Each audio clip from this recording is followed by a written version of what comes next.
وہ اپنے مطالعہ گاہ میں گمسم بیٹھا تھا، کوئی کتاب پڑھنے آیا تھا، لیکن کرسی پر بیٹھتے ہی اس کا ذہن جیسے اچانک تاریک ہو گیا۔ پھر اس پر ہلکی سی روشنی نمودار ہوئی اور فلم سی چلنے لگی۔ اس نے ایک تنگ گلی سے ایک مرد اور ایک عورت کو گزرتے دیکھا۔ وہ ایک احاطے جیسی کسی جگہ میں داخل ہو گئے۔ یکدم ایک گھنٹہ گھر ذہن کے پردے پر ابھرا۔ سوئیاں 12:30 بجا رہی تھیں۔ یقیناً رات کا وقت تھا۔ اسٹریٹ لائٹ کی دھندلاہٹ میں وہ دیکھ رہا تھا کہ عورت نے چلتے چلتے اپنا بوجھ مرد پر ڈال رکھا ہے، جیسے وہ نشے میں دھت ہو۔ وہ ایک تاریک کونے میں رک گئے۔ اس کے ساتھ ہی بلڈنگ میں جانے کا کھلا دروازہ تھا۔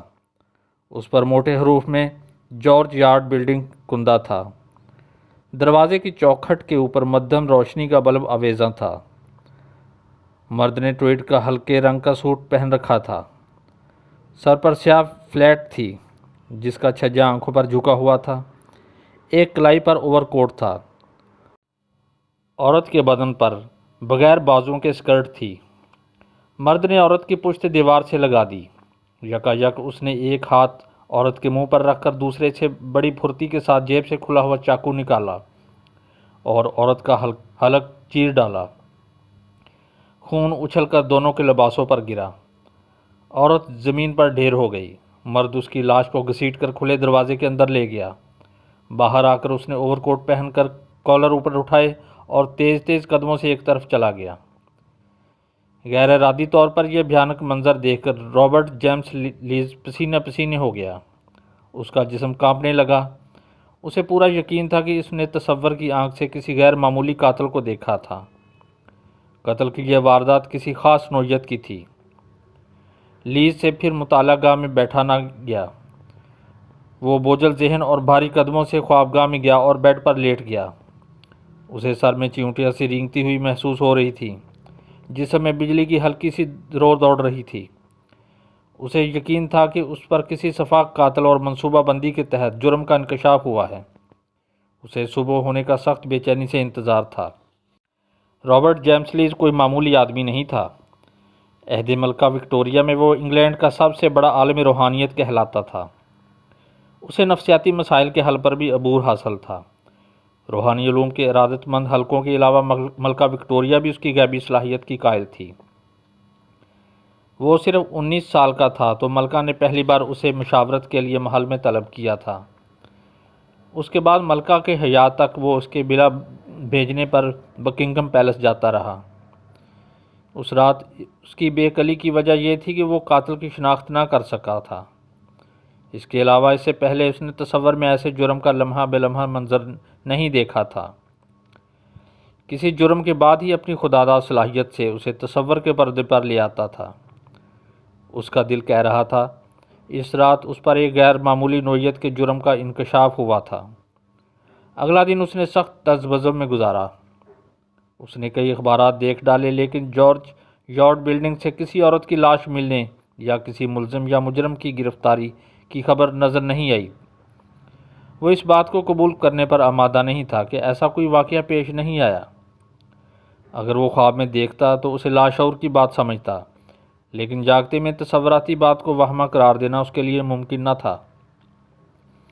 وہ اس صورتحال کو اپنے لیے چیلنج سمجھ رہا تھا۔ علوم فلکیات اور روحانی ابلاغ کی کسی آزمائش میں اسے ناکامی نہیں ہوئی تھی۔ اس شخص کا چہرہ اس کے تصور میں کیوں نہیں آ سکا تھا جس نے اس بے ایمانہ قتل کا ارتکاب کیا تھا؟ کیا وہ بھی کوئی غیبی طاقت رکھتا تھا؟ لیکن ایسی بات نہیں ہو سکتی تھی۔ اگر ہوتی تو وہ شخص اپنے ہاتھوں کو استعمال نہ کرتا، کسی اور سے اس عورت کو قتل کراتا۔ آخرکار رات کو ریڈیو پر یہ خبر نشر ہوئی اور اس کی خود اعتمادی بحال ہوئی۔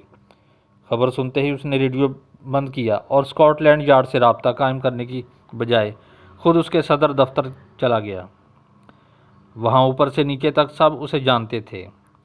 ڈیوٹی انسپکٹر نے اس کا بیان حرف بے حرف نوٹ کیا اور بتایا کہ لاش جارج یارڈ بلڈنگ کی ڈیوٹی میں صبح ہی مل گئی تھی اور پولیس بروقت پہنچ گئی تھی، لیکن واقعہ کو دن بھر چھپائے رکھا گیا کیونکہ قاتل کے بارے میں شبہ تھا کہ وہ اسی بلڈنگ یا قرب و جوار کا رہنے والا ہوگا۔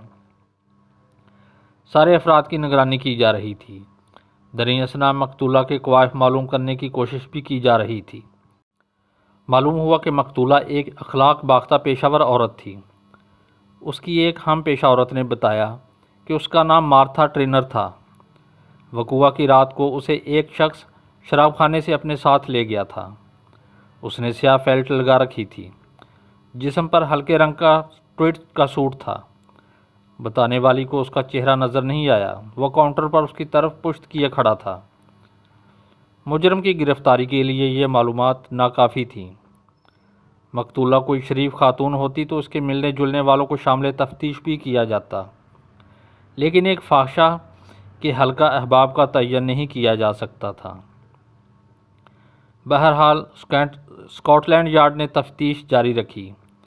لیز کی بے چینی نہیں گئی، اس کی خلش میں اضافہ ہوتا رہا۔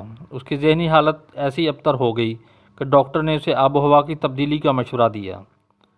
وہ اپنے اہل خانہ کے ساتھ یورپ کی سیاحت کو نکل گیا۔ کوئی 2 ماہ بعد وہ واپس آیا تو اسے پتہ چلا کہ اس دوران میں 2 عورتوں کا قتل ہو چکا ہے۔ دونوں آبرو باختہ تھیں اور ان کے قتل کا انداز بھی یکساں تھا۔ ان کا گلا تیز دھار آلے سے کاٹا گیا تھا۔ اس سے ظاہر ہوتا تھا کہ قاتل ایک ہی تھا۔ لیز پر پرفضا اور پرسکون مقام میں تفریح سے خاصا حشاش بشاش لوٹا تھا۔ اس کے ذہن سے اس کا قربناک رات کا تصور دھندلا گیا تھا۔ یہاں آ کر اسے مزید قتل ہونے کا معلوم ہوا تو اس کی خلش عود کر آئی۔ وہ اسکاٹ لینڈ یارڈ والوں کے پاس گیا تو انہیں بھی سخت الجھن میں پایا۔ شہر میں اضطراب پھیل گیا تھا۔ اخبارات پولیس کو تنقید کا نشانہ بنا رہے تھے۔ پولیس سرگرمی سے تفتیش کر رہی تھی، تاحال کوئی سراغ ہاتھ نہیں آیا تھا۔ لیز نے تصور میں جس پہلے قتل کا منظر دیکھا تھا وہ سپائٹل فیلڈز کا کمرشل علاقہ تھا۔ ایک روز لیز نے اپنی بیوی کو ساتھ لیا اور اس علاقے میں جا کر ایک بس میں سوار ہو گیا۔ یہ اس نے شعوری طور پر کیا تھا اور وہ جسم میں سنسناہٹ محسوس کر رہا تھا۔ نوٹنگ ہل کے بس سٹاپ پر ایک شخص بس میں سوار ہوا۔ مان لیز کے رگ و پے میں بجلی سی دوڑنے لگی۔ اس شخص نے ٹویڈ کا ہلکے رنگ کا اوور کوٹ پہن رکھا تھا۔ وضاحت 100% وہی تھی جو اس نے تصور میں قاتل کی دیکھی تھی۔ دونوں کی نظریں اچانک چار ہوئیں تو نہ جانے کیوں لیز کی ریڑھ کی ہڈی پر جیسے برف کی ڈلی چپک گئی ہو۔ ساری عمر میں ایسی کیفیت سے وہ کبھی دو چار نہیں ہوا تھا۔ ماربل آرچ سٹاپ پر وہ شخص بس سے اترنے لگا تو لیز نے اجلت سے بیوی کو گھر جانے کو کہا اور بس سے اتر گیا۔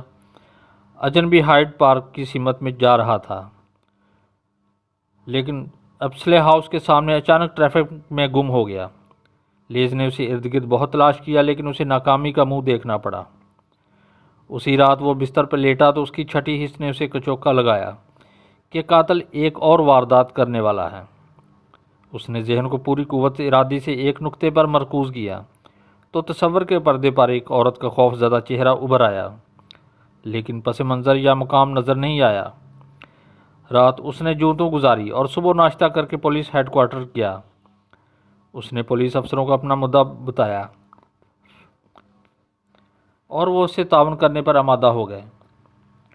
وہ چیف سراغ رساں اور پولیس پارٹی کو لے کر اس جگہ گیا جہاں تیسرا قتل ہوا تھا۔ اس کے ذہن کو ایک جھٹکا لگا۔ منظر تقریباً وہی تھا جو اس نے پہلے قتل کے وقت تصور میں دیکھا تھا، اور مارتھا ٹرینر کی لاش بھی وہیں ملی تھی۔ چند لمحے رک کر وہ پلٹا اور مغرب کی سمت میں چل پڑا۔ قاتل اس کی تصوراتی طاقت کے حصار میں آ چکا تھا۔ وہ میلوں چلتا گیا اور پولیس والے اس کے پیچھے پیچھے رہے، یہاں تک کہ وہ لندن کے سب سے بارونق علاقے ویسٹ اینڈ میں ایک عالیشان مکان کے سامنے رک گیا۔ پولیس والے بھی اس کے قریب آ گئے۔ وہ آنکھیں پھاڑے لیز کی طرف دیکھنے لگے۔ یہ مکان ایک بہت باصلاحیت اور معروف ڈاکٹر کا تھا جس نے اپنی زندگی انسانیت کی خدمت کے لیے وقف کر رکھی تھی۔ مرض کی تشخیص اور علاج کے لیے دور دور تک اس کی دھوم مچی ہوئی تھی۔ پولیس والے لیز کی یہ بات ماننے میں ہچکچاہٹ محسوس کر رہے تھے کہ ان کا مطلوبہ شخص اس مکان میں رہنے والا ڈاکٹر ہے، اور لیز اس کو تینوں عورتوں کا قاتل قرار دے رہا تھا۔ ٹھہرو، لیز نے کہا اور مکان کے اندرونی نقشہ کا تفصیل سے بتانے لگا۔ اس کی آنکھیں بند تھیں اور وہ اندر کی ایک ایک چیز بتا رہا تھا۔ فرنیچر اور دیگر آرائشی سامان کے علاوہ دیواروں کا رنگ تک بتا دیا۔ لامحالہ پولیس نے خطرہ مول لینے کا فیصلہ کیا۔ خاتون خانہ پولیس افسروں کے پیچیدہ سوالوں کے سامنے نہ ٹھہر سکی۔ اس نے بتایا کہ اس کے شوہر کی دوہری شخصیت ہے، ایک دردمند انسان کی اور دوسرے درندہ صفت قاتل کی۔ وہ 5 آبرو باختہ عورتوں کو قتل کر چکا ہے۔ پولیس نے ڈاکٹر کو گرفتار کر کے ذہنی امراض کے ایک نجی ہاسپٹل میں نظر بند کر دیا اور مشہور کر دیا کہ حرکت قلب بند ہو جانے سے مر گیا۔ جیک دی ریپر کو گرفتار کرانے پر لیز کو تا حیات وظیفہ دیا گیا۔